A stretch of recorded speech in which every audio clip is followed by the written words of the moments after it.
Bom dia, pessoal. Como vocês estão? Bom, pessoal, na aula passada a gente falou sobre o xadrez, né? A gente aprendeu um pouco sobre os movimentos básicos do xadrez e hoje a gente vai dar continuidade falando sobre os jogos esportivos. Um minutinho aqui. Os jogos são atividades cujo fim é a diversão e o entretenimento dos participantes, dominados ou denominados de jogadores quando nós falamos de esporte. A sua prática implica o respeito de uma série de regras que regem a dinâmica do jogo. Como eu já expliquei nas aulas anteriores, o esporte ele é diferente porque ele contém regras, onde ele precisa ser seguido, diferente dos jogos populares, que você pode criar suas regras, pode reinventar suas brincadeiras. Existem jogos nos quais participa um único jogador e outros que participam vários jogadores. Então, os jogos esportivos, eles existem na categoria individual e nas categorias coletivas. Dois exemplos que eu trouxe aí abaixo para vocês.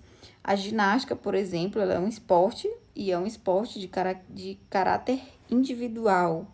E nós temos aí o futsal como um esporte de caráter coletivo. Então, os jogos esportivos, eles podem ser individuais e coletivos.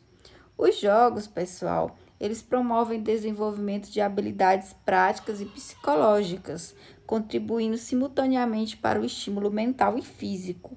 Como a gente já estudou também nos jogos populares, que os jogos esportivos, eles também trazem uma série de benefícios, tanto mentais quanto físicos.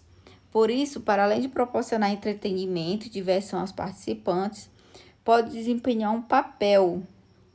A imagem cobriu, mas é um papel de suma importância para melhorar a socialização do indivíduo e para melhorar os aspectos cognitivos. Por exemplo, o hábito de você praticar um esporte coletivo pode melhorar a sua socialização. Às vezes, pode tirar o indivíduo da depressão, de problemas psicológicos. O jogo desportivo, quando eu falo de jogo desportivo, eu estou falando é um jogo competitivo, que ele é uma prática competitiva. Trata-se de uma atividade de movimento também emocional. Por quê? Porque o jogo, ele desenvolve a parte emocional dos indivíduos, né? A gente já sabe que os jogos esportivos, o indivíduo, ele trabalha o emocional, ele tem que saber ganhar, mas ele também tem que saber perder, né? Porque a gente sabe que são jogos competitivos. E além de possuir finalidade desportiva, por quê? Por que os jogos esportivos ele tem finalidade desportiva, diferente dos jogos populares que não têm finalidade desportiva? Os jogos esportivos ele tem essa finalidade pelo fato de quanto mais eu treino um esporte, por exemplo, o futebol, melhor eu vou ficar, né? Melhor minhas características vão se desenvolver. Então, por isso que ele tem finalidade desportiva. E também tem o objetivo de ser algo referente ao entretenimento e ajudar também na adaptação de um ou mais indivíduos quanto à socialização, porque você vai socializar com seus amigos, você vai interagir ali no ambiente, você vai se divertir, né? Apesar de ser uma atividade competitiva, mas há a socialização e há também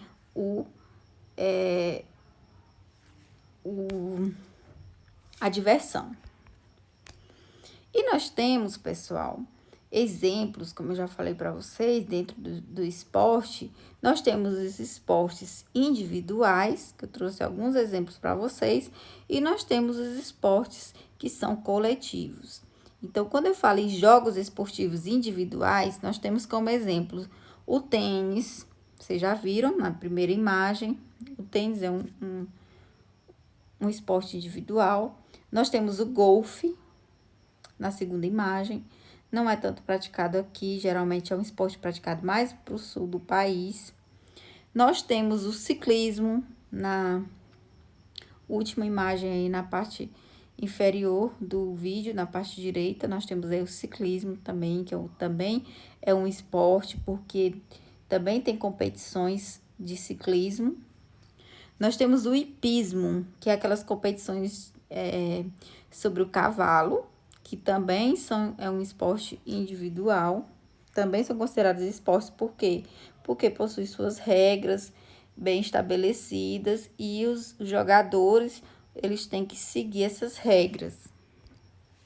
Nós temos também como exemplo de esporte individual a ginástica. Na ginástica, pessoal, ela pode ser tanto individual quanto coletiva, porque nós temos algumas modalidades de ginástica que podem ser coletivas. Por exemplo, a ginástica rítmica, que é o exemplo que vocês estão vendo na imagem, ela pode ser individual, mas ela também pode ser coletiva. Nós temos vários tipos, nós temos a ginástica rítmica, nós temos a ginástica aquática também, que pode ser um exemplo de individual e coletivo. Mas nesse exemplo aí nós estamos vendo um exemplo de ginástica individual. Nós temos o automobilismo também, que é considerado um esporte, né? Vocês já assistiram às corridas, né?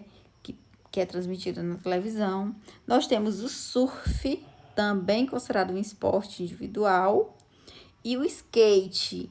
O skate também, pessoal, até uma modalidade nova nos Jogos Olímpicos, porque também é considerado agora um esporte, tem suas regras, tem toda uma competição voltada para o skate, a modalidade de skate. E nós temos os esportes coletivos. Os esportes coletivos também têm suas regras e nós temos várias modalidades. Por exemplo, o vôlei de quadra, que é um esporte coletivo. O vôlei de praia, também é um esporte coletivo, por mais que tenha que tenham menos jogadores, né, que são só 2 jogadores de cada equipe, mas também é um jogo coletivo. Nós temos o handball, que é um esporte praticado com as mãos, né, tipo futebol com as mãos, seria o handball. Nós temos o basquete também, que é uma modalidade também coletiva. Nós temos o futebol, que é o futebol em campo, né? Que a gente conhece, que vocês conhecem. E o futsal, também é uma modalidade coletiva, que seria basicamente o futebol, só que em quadra. Viu, pessoal? Então, por hoje é só. Espero que vocês tenham compreendido, viu? Essas questõezinhas aqui do Enem eu já até repassei para vocês, que tem aqui posterior. Vocês já responderam algumas nas aulas anteriores. E por hoje é só. Qualquer dúvida, qualquer questionamento, me procurem no WhatsApp. Assistam às aulas, eu estou percebendo o índice muito baixo de acesso às aulas no primeiro ano. Então, eu preciso que vocês assistam aos vídeos por completo. Um beijo no coração e até a próxima aula.